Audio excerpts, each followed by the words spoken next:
Hey, Praxis community. So today is week 3 of Module 4, and or better known as our Philosophy Month. And I'm discussing Lecture 10 from Paul Cantor's Commerce and Culture. And basically what he's discussing in this lecture is a new medium through video games and pop culture. And about 20 minutes into the video, Paul Cantor states, the huge plus side to video games is the interactivity and the possibility of branching narratives. I totally agree with that sentence, but I'm very on the fence with how video games affect culture.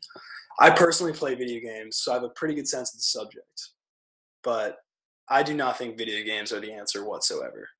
I can wholeheartedly say video games do not benefit me in a meaningful way. The pros of video games are passing the time, getting lost in a story, or hanging out with friends, and that's mostly why I use it, to stay in touch with friends that are out of town. But the negatives far outweigh the positives, in my opinion. And what I was trying to get across with this video is not the video game aspect of things, but how gaming is taking over generations.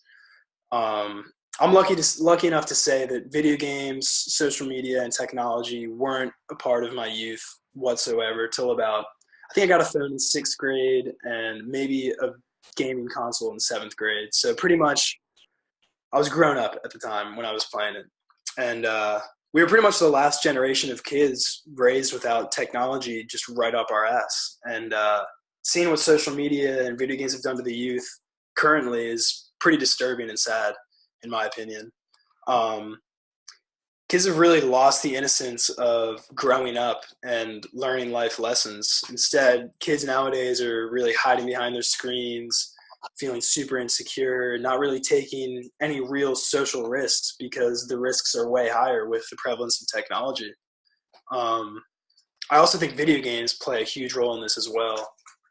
Video games like Grand Theft Auto, Call of Duty, Red Dead Redemption, the list goes on. But these games really glamorize murder, rape, and just disgusting messages of humanity.